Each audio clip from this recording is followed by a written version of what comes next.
Estuvimos desde qué hora, Lucas, desde las 8:30 hasta qué hora se quedó la jueza Heredia leyendo. No, Fueron 11 horas de lectura, 10 ¿no? horas larguitas. 10 horas Terminó larguitas. sobre las 7 pasadas. 7:30 me dicen acá los Sí. muchachos de técnicos. 11 horas leyendo el sentido del fallo que pues finalmente terminó diciendo que el expresidente Álvaro Uribe era culpable en 2 de los 3 casos en lo que estaba siendo investigado, culpable en soborno en actuación penal y también en fraude procesal, y fue absuelto en soborno simple.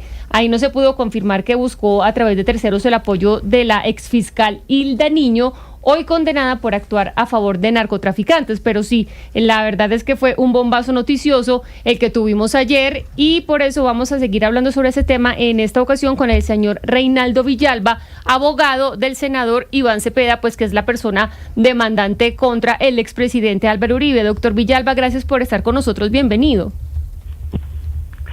Muchas gracias por la invitación y un saludo a toda su audiencia. Bueno, y después de 475 días de juicio, estas casi 11 horas que tuvimos la lectura del sentido del fallo de la jueza Heredia, ¿ustedes cómo están hoy? ¿Qué viene en este momento en la parte del doctor Iván Cepeda? Bueno, pues estamos rindiendo entrevistas para medios aquí, de afuera, que quieren conocer pues como los detalles de todo lo ocurrido, de la decisión de la señora jueza en su sentido del fallo.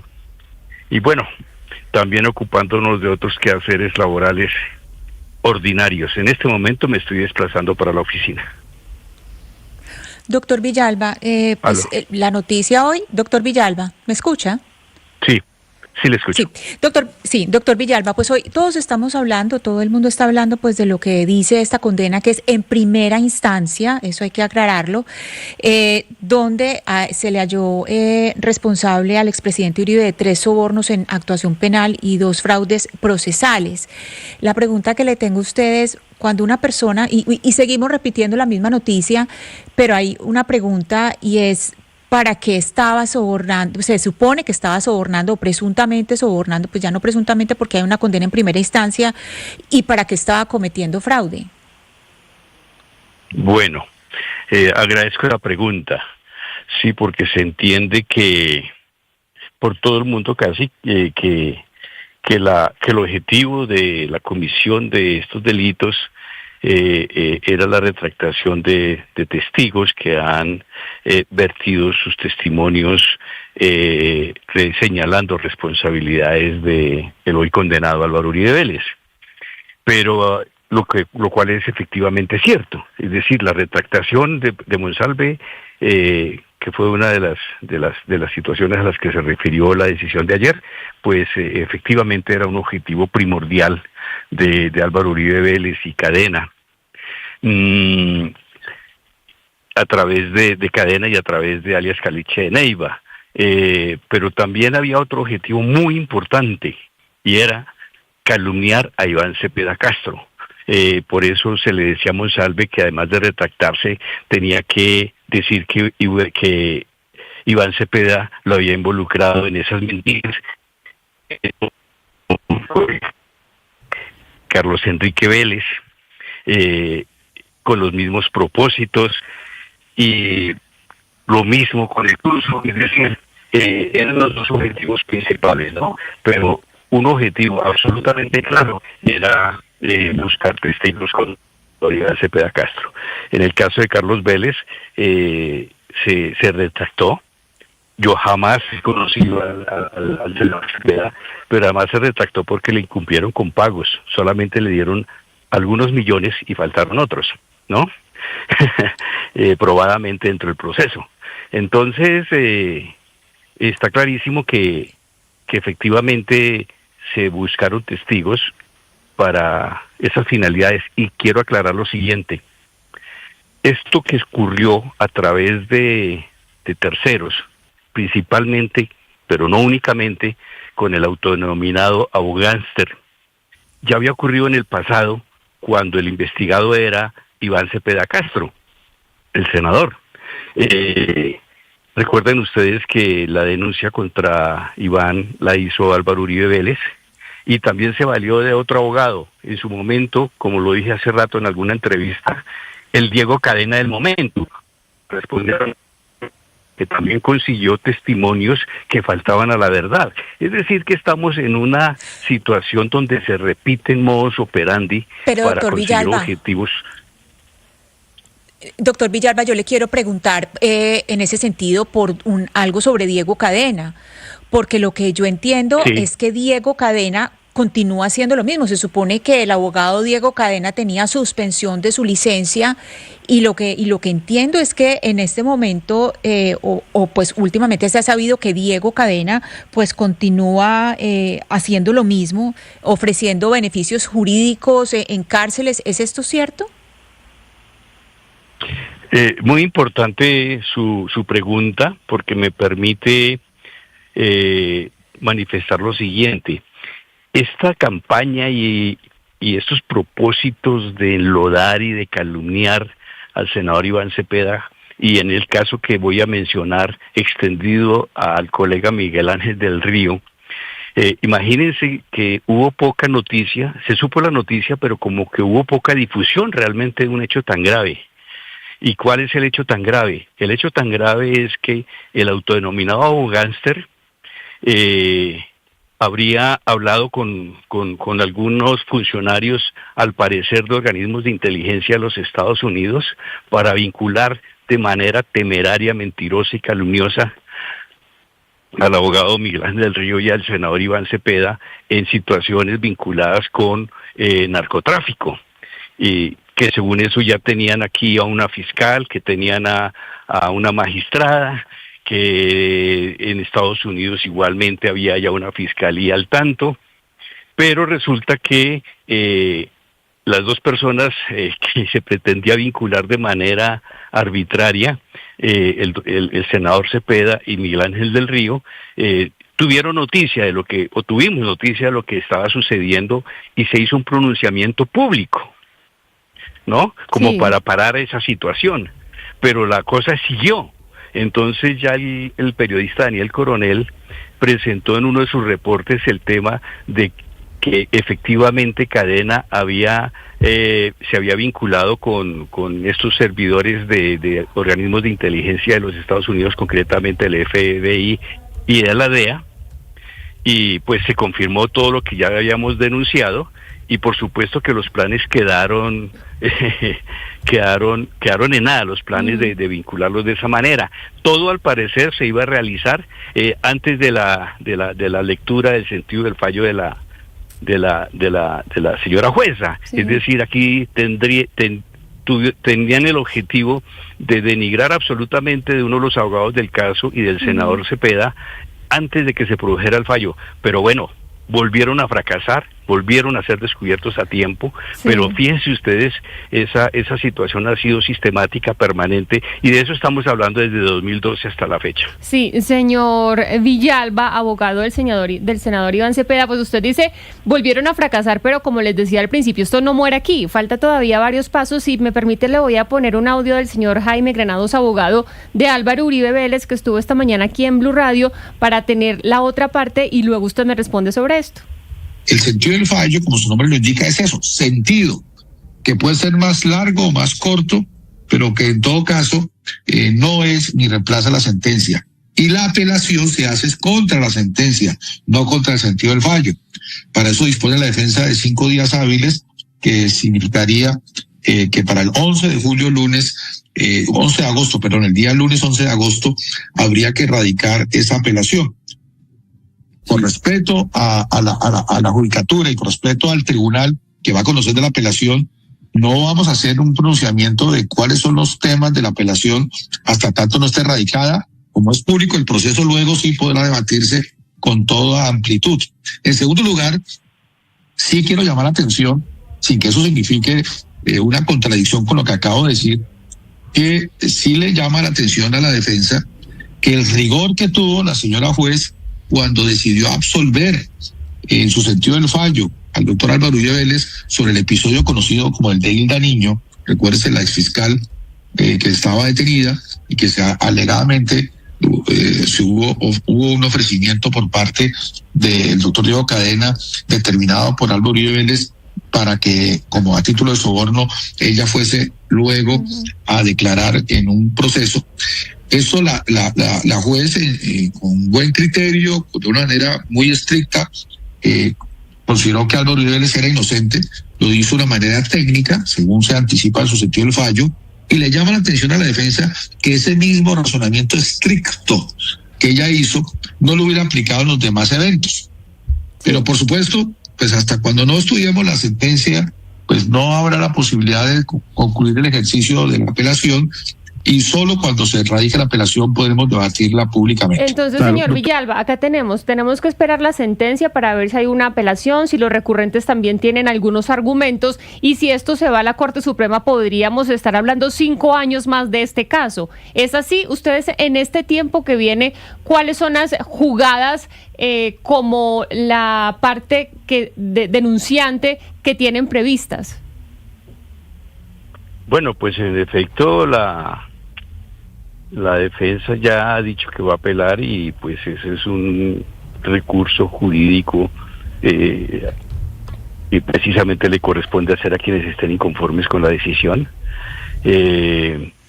Nada que decir sobre eso, solamente agregar que eso indica que, o mejor, la consecuencia es que el Tribunal Superior, la Sala Penal del Tribunal Superior de Bogotá, tendría que resolver en segunda instancia el caso, y aún después de esa segunda decisión, cualquiera que ésta sea, pues habrá lugar a acudir a la Corte Suprema de Justicia en casación, ¿no? Y como usted lo ha dicho, eso extendería los términos por 5 años.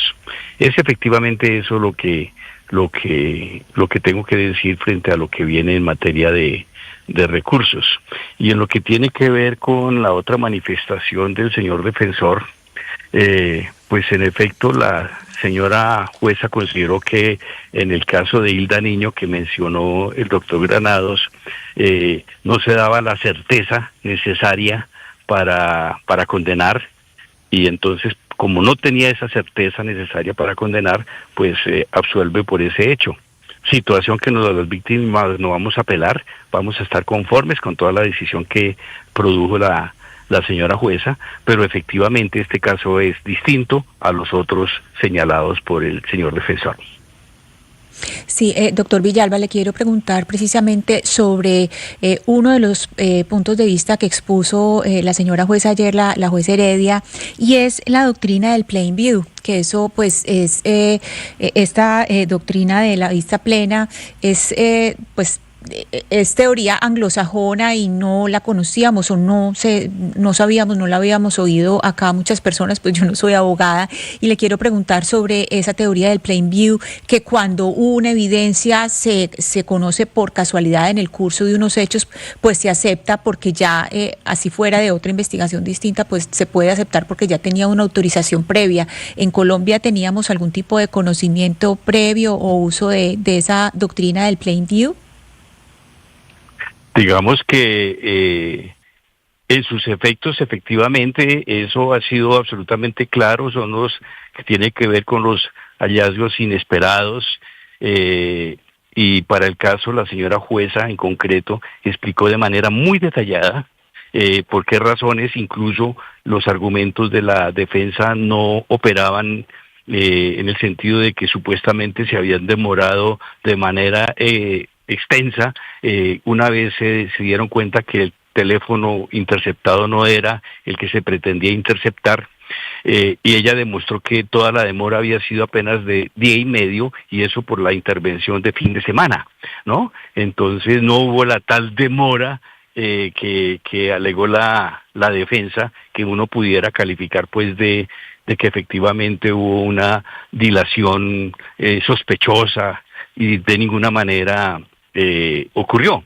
Entonces, ese hecho de validar llamadas telefónicas en este escenario del hallazgo, en la calificación que hemos mencionado, ha ocurrido en el país. Eso tampoco no es novedoso. Señor Villalba, tal vez una última pregunta. Ayer en el análisis, en medio de la lectura, que por supuesto estábamos teniendo todas las noticias en el momento, estábamos hablando con un abogado y surgió la pregunta, porque todo esto surgió por un debate de control político que hizo el congresista, en ese entonces representante Cepeda, en donde señalaba a Álvaro Uribe pues como fundador del bloque Metro, de las AUC, de las Autodefensas Unidas de Colombia, este grupo paramilitar. Esto pues luego se devolvió, ya sabemos lo que pasó, se le fue en contra la denuncia que puso el expresidente Uribe a Cepeda, y hoy estamos hablando de manipulación de testigos. Realmente no estamos hablando de paramilitarismo ni de parapolítica, sino de manipulación de testigos, de fraude procesal. Esto, ustedes como abogados del doctor Cepeda, ¿quisieran llevar esto a otros términos? Ya hablar de paramilitarismo una vez puesta la sentencia y dados todos los recursos que quedan por delante.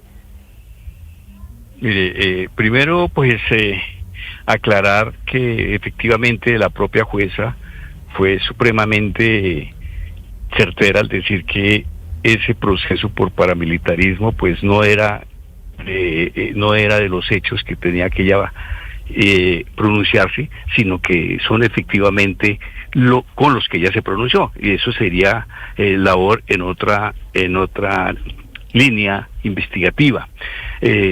Quiero recordar que hay unos hechos bastante graves, la masacre de la Granja, del Aro, de San Roque, el asesinato de el defensor de derechos humanos Jesús María Valle. Estos crímenes fueron ya calificados por la propia Corte Suprema de Justicia como... Señor Villalba, ¿cómo qué? Perdón, se me fue allí, un momentico. ¿Fueron calificados como qué? Como crímenes de lesa humanidad. Ok. Y se ha señalado la presunta responsabilidad de Álvaro Uribe Vélez en algunos de esos hechos, y pues la Fiscalía tiene noticia de esos hechos desde hace bastante tiempo, y yo lo digo porque usted me pregunta qué va a pasar con esos hechos, si se van a denunciar o no. Que ya la Fiscalía hace tiempo tiene noticias sobre esos hechos, y yo creo que la obligación es investigar, ¿no? Profundizar y tomar la decisión que corresponda. Uh-huh. Pues señor Reinaldo Villalba, gracias por acompañarnos a esta hora después de pues este día tan importante que tuvimos en Colombia. Feliz día para usted. Muchas gracias a ustedes y un feliz día para su audiencia.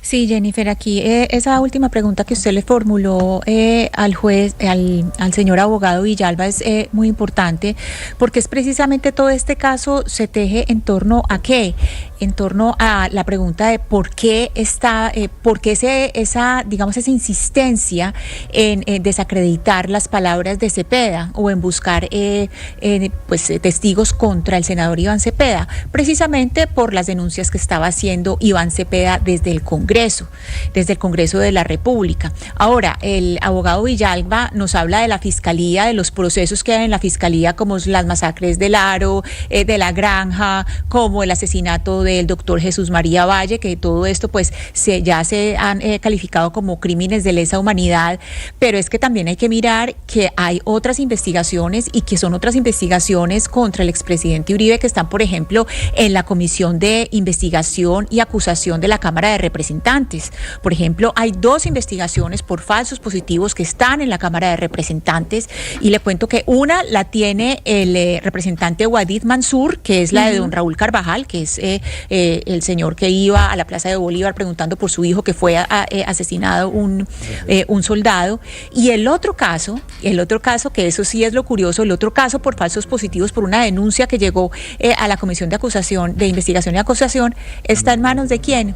Del representante Hernán Darío Cadavid Márquez, que fue el testigo estrella de la defensa de Álvaro Uribe en este proceso del que estamos hablando. Pero mire, aquí en estos casos yo sí creo que es muy importante contextualizar los hechos, lo que ocurrió. Nos estamos ocupando de una decisión que tomó ayer la jueza Heredia en lo que tiene que ver con el expresidente Uribe, con los 3 señalamientos en los que se encontraba involucrado, y que ella falló en contra en 2 y en 1 lo absolvió. De eso es de lo que estamos hablando, y me parece que eso es muy importante, y de eso es que tenemos que ocuparnos. Es decir, crear escenarios futuros sobre hechos que no están todavía en estudio mediático, por lo menos, es crear escenarios que no tienen nada que ver con el asunto. Aquí es importante lo siguiente, mire, al expresidente Uribe y a su defensa le caben, por supuesto, en un Estado social de derecho, recursos. El recurso de la apelación ante el tribunal. Hemos visto ayer a la señora jueza que hizo un pronunciamiento bastante extenso para justificar las decisiones que tomó. Ahora le toca al Tribunal Superior de Bogotá, luego de la apelación de la defensa del expresidente Uribe. Y luego queda todavía otra instancia, que es la Corte Suprema de Justicia. Sin querer pensar que de pronto podría llegar por vía tutela a la propia Corte Constitucional, que sería así la Corte de cierre, en ese caso hipotético. Pero lo que no es hipotético es la decisión que se tomó ayer, y tampoco es hipotética la posibilidad de que efectivamente se va a apelar la decisión de la jueza Heredia. Sí, estamos esperando, 1, que se presente la sentencia en firme, 2, que vengan las apelaciones, y 3, que no prescriba, porque hasta el 16 de octubre pues está el tema de la prescripción, que también era un tema que tocábamos ayer con uno de los abogados, y si esto continúa, pues estaríamos hablando de 5 años más si es que esto se va a la Corte Suprema de Justicia, así que tenemos tela para cortar. Y Oscar, yo sí creo que cabía la pregunta, porque recuerden que todo esto, y por eso lo mencionaba, comenzó como un debate de control político en donde se señalaba al doctor Álvaro Uribe como parte o fundador de una parte del paramilitarismo. Entonces yo creo que al final no es que estemos haciendo paisajes futuros, sino que estamos haciendo paisajes pasados, porque esto fue precisamente como nació toda esta historia. Perdón, Jennifer, es que hay 3 hechos concretos: soborno en actuación penal, ¿sí?, culpable, según la jueza; fraude procesal, culpable en el fallo de la jueza; y el tercero era soborno simple. De eso es que nos estamos ocupando hoy. Y de eso es que deberíamos ocuparnos nosotros, porque eso fue lo que se pronunció la jueza. Los otros escenarios habría que ver en qué momentos se abordan y bajo qué contextos se abordan. Pero en este momento, meterle a esta situación, a este hecho, cosas de esos escenarios hipotéticos, me parece que no aporta a la discusión, y por el contrario lo que hace es que le genera más ruido a un hecho jurídico y político de gran trascendencia para el país. ¿Qué es lo que sigue? Las apelaciones, y en eso yo creo que deberíamos ocuparnos. A eso es a lo que yo me refiero. Y en eso nos estamos ocupando, pero el abogado Villalba, que es con quien estábamos hablando, precisamente nos habló de unas investigaciones que son casos paralelos, es decir, otros casos paralelos que no son escenarios hipotéticos, son investigaciones que están en la Fiscalía, algunas de ellas han llegado a la Corte Interamericana de Derechos Humanos, y las otras 2 investigaciones de las que hablamos están en la Comisión de Investigación y de Acusación. Entonces no es algo que esté completamente aparte. Con la última pregunta que le hicimos al señor Villalba, hicimos la asociación con estos otros procesos que no son parte de a los oyentes les debe quedar claro que son procesos distintos en instancias distintas, pero la implicada es la misma persona, que es el expresidente Álvaro Uribe. Sí, pero Ana Cristina, yo voy a decir lo mismo que dije acá cuando se dijo que se investigara a Petro en la Cámara de Acusaciones. Es decir, la Cámara de Acusaciones no es el ente ideal donde se debería investigar a los expresidentes. Alguna reforma constitucional habrá de llegar, pero acá, y no voy a dar nombres porque no se trata de esto, pero no van a decir que en los últimos 50 años presidentes de Colombia no han cometido delitos importantes y esa Cámara no ha hecho absolutamente nada, y que ahora se encargue de Uribe. Es decir, si queremos, y todos los colombianos, que se investiguen a los expresidentes, hagámoslo, pero ahora no pues caerle a Uribe en la Cámara de Acusaciones porque lo encontraron culpable. A lo mejor si fue así la justicia ordinaria, porque es que, digamos, si nos vamos para atrás, proceso 8000, Odebrecht y tanto, bueno, nos tenemos que meter con los otros apellidos. Entonces yo creo que pues la Cámara de Acusaciones no creo que se le deba pedir que investigue a Uribe, porque a ninguno lo investigó, pienso yo. Bueno, vamos a terminar este tema a las 11 de la mañana y 21 minutos. Hacemos una pausa pequeñita, pero cuando regresemos vamos a estar hablando de un tema que también